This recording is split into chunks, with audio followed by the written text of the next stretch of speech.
rare occurrence in Fulton County. Do I agree with you that it seems like I a need y'all to conflict of listen to this. interest Listen and to this. bizarre that it's allowed? Absolutely. And then this isn't the first time that he testified. He's been on the stand before. And so it's shocking that they're calling him back They're talking about Sprinkle. to continue wasting the jurors' time.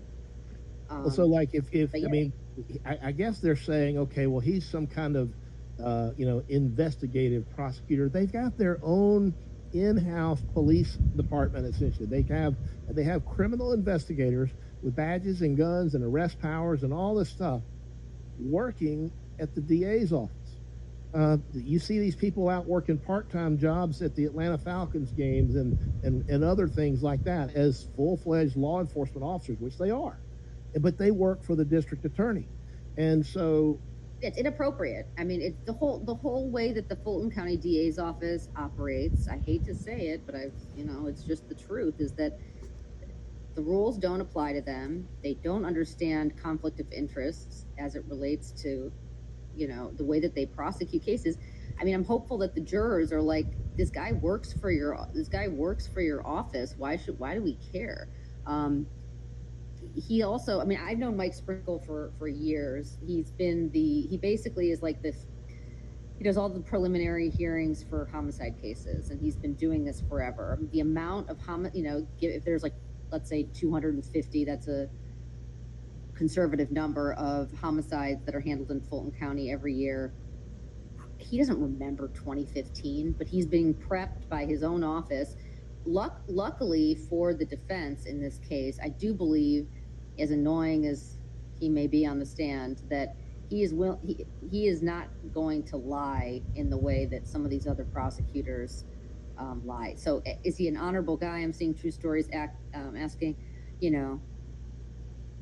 I prefer him and his ethics. I like him more than I like a lot of these other prosecutors, and I think that his job is so separate from what they do. I mean, they're asking him questions about times. He's like, I don't know, this was 2016. So he's doing his best, but calling him to the stand, I don't even know. I mean, I watched some of it, and I have no idea what oh yeah, this is fun. We'll talk about this well, next. Somebody's asking in the chat, and I noticed that someone also asked it on X, where has Love been, and is Adam Abadi now taking over as the lead? Rachel, what's the skinny on that? Okay, so my understanding is that Adam Abadi is taking over as first chair. He was also the attorney involved in the Trump RICO case and basically represented Fani Willis. This all kind of comes on the heels of Fani Willis writing some kind of email to the prosecutor about, to the judge and others about defending Adrienne Love. And so Adrienne's coming in and out of the courtroom. It seems as though they're kind of having her now take a back seat. I recently posted on X how disrespectful, again, it is to the jurors. Like, no one else, the jurors don't get to sub in and out. They don't get to have somebody go there for the day when they don't feel like working or being there all day, having to listen to this. The fact that the state is calling in other attorneys and taking other attorneys off, it's just making a mess of the case and is disrespectful to the time that every defense attorney, every defendant, and every juror and the judge have to spend in that courtroom. It's like they have infinite amount of resources. They'll put how many attorneys does it take to lie and try a really crappy case? And that's what they're doing. So I think you're going to see Adam Abadi there more often. I mean, both of their styles and attitudes are concerning to me as it relates to ethics and prosecution. So we're talking about the deputy DA Sprinkle being a witness. And by the way, you can cross-examine any witness on bias, right? And one of the questions I would always want to ask, or the points I would make in front of the jury, is that this witness is being paid by the same people that are paying the prosecutors that are the lawyers on the case. And they all answer to the same boss, right? Whose name, by the way, is Ms. Willis, whose name is on the indictment. So it's just like too close, right? It takes away some of the objectivity. But to that point, Ashley Merchant chimed in on this as well. She says she thinks the response should be that the defense should be able to call Paul Howard to testify as to why he never brought those charges. For those of you who don't know, Paul Howard was the predecessor district attorney who Fani Willis beat 4 years ago in the election of 2020. And he, as I understand it, Rachel, you may know more than me about this, but he had elected not to bring these charges because he just felt that it was not something that could be proven. So I think Ashley makes a great point. If you can bring other, prosecutors who work for Willis to say, this is why we've got a strong case and you should convict these people, maybe bring in the prior prosecutor to say why he didn't.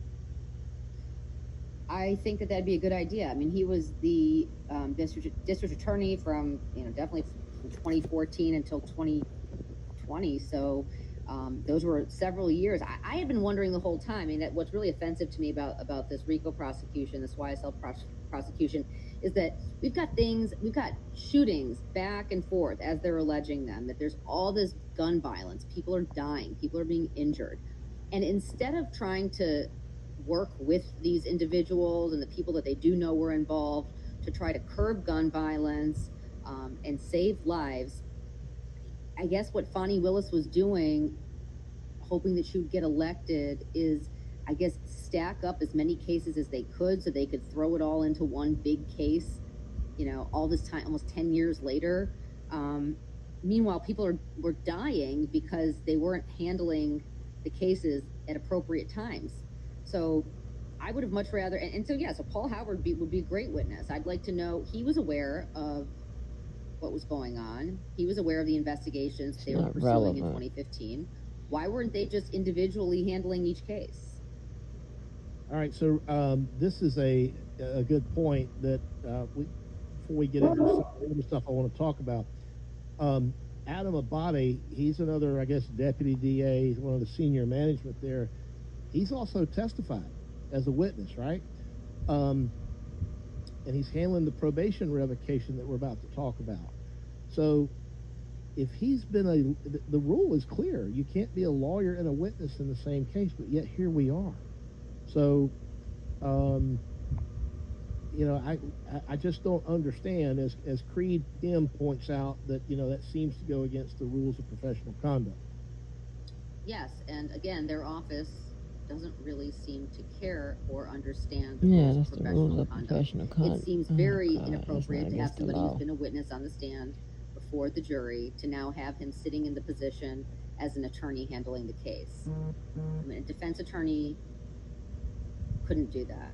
And I've actually been on a case, which was it's a quasi-civil case because it was a competency trial, where there was another attorney with me who sat with me at the table with our client, who eventually passed away. It's a Shane Kendall case.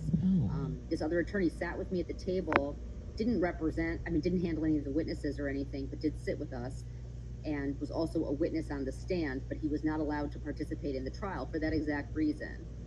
We understood the rules, but I don't know if we're getting into the whole Adam Abadi thing today, where he's actually been reprimanded by the Supreme Court of Georgia.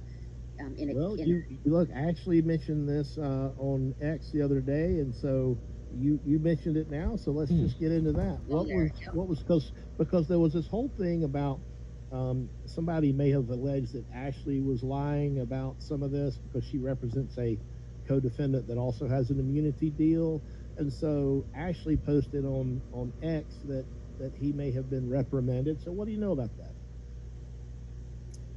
What I know is that there was a case, I think it was decided in 2021, where Adam Abadi had approached a witness claiming they'd get out of jail if they testified.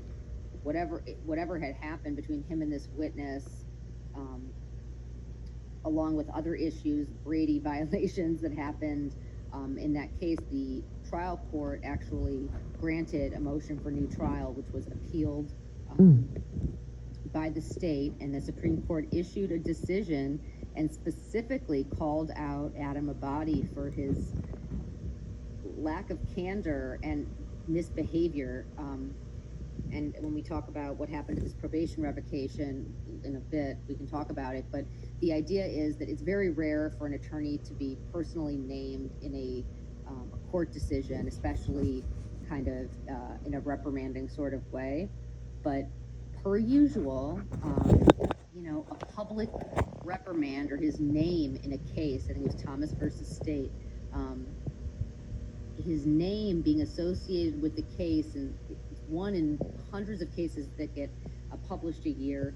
There were no teeth to the consequences. It was just like publicly embarrassing, if he can be embarrassed, which I don't believe that he feels like he can. So there were no real consequences for his behavior, but it is for defense attorneys. I mean, we know that happened. But you would think that after you've been reprimanded for that at least your boss, whoever your supervisor is, would want to ensure that you don't do things like that again. But it appears in this case, the YSL case, as though very similar things are reoccurring.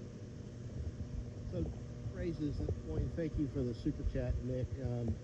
Appreciate it very much. Wow. By the way, that's what helps us continue to bring new and better content. So it's much appreciated, that kind of support. He says, sorry he missed this, but to be able to just put another gang expert in after Dennis was yeeted. So it says, who can testify to the exact same things Dennis, then what is the actual sanction? So before we get into the answer of this question, I know you can answer it, Rachel, but before we get into that, what I want to do is I want to go back and let's just share this for context. Let's just show why Doug Weinstein was so upset. I think it relates to Oh, damn, I want to answer the question. I ain't going to hold y'all for this long. Now, I'm wondering this. Now, this is just me wondering. I wonder if this whole, YSL being done so wrong, this, that, and the third, whatever, has more to do with the fact that they indicted Trump, and they know that they need to try to undo that indictment right upon appeal. That's why they keep jigging at Fonnie's and Fonnie's office and everything they do. And I'm not saying what Fonnie's office is doing is by any stretch of the matter right or wrong or whatever. It is questionable, right? It's a lot going on. But one doesn't have more to do with Trump, because all these good white folks coming out about YSL, come on now. I mean, have you heard that evidence? And when I know white folks be getting interested, but that usually be like somebody being put to death, or they know for sure, or they think they do, that somebody is innocent and all this, whatever. No, there's evidence, of something going on. There's a lot of plea agreements. There's a lot of testimony through those plea agreements that have led to evidence. So, I don't know. And testimony can be given in and out of court. But it's not also always labeled as testimony. But anyway, I'm not getting into that. Listen. Another thing I wanted to point out. You see how these people are active on Twitter X? I'm trying to tell you, that's where it be going down at. All right, I'm taking this from a YouTube stream, but you see they keep referring to Twitter X because it is popping. At one point Twitter was dead, pretty much. And all of a sudden it got like, I don't know. It's just like it be going on Twitter right now. I be seeing some of y'all over there on Twitter. I don't say nothing, but I be seeing y'all. Anyway, so I just wonder. And did you hear she said that she heard, and she sounded very confident that Love isn't the first channel no more. And they brought Adam in. and that's an executive decision pretty much. I mean, that you have to make, switch them, switch them out. Because you reading the judge, and you are also evaluating Love's performance thus far, and you just got to make that change. Michael Jackson, you just got to make that change.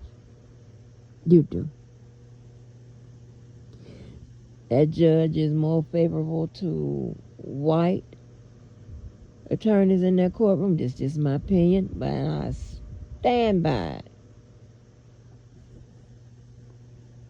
And Fonnie knows, as we've seen, that baby, you are losing this case.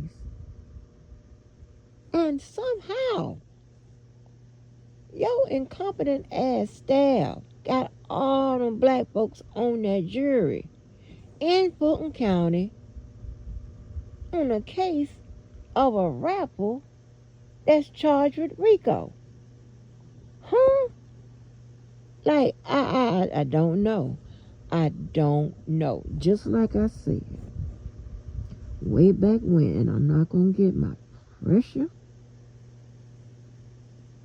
my cell count off. I don't have a problem with that, but I'm just saying all the shit that can go wrong in your body. That when that Trayvon Martin jury, baby, you know it was prosecutors from, guess where they came from? Duval County. They tried the case, right? You know it was us, right? Yeah. Duval, yeah. The most popular county in the world.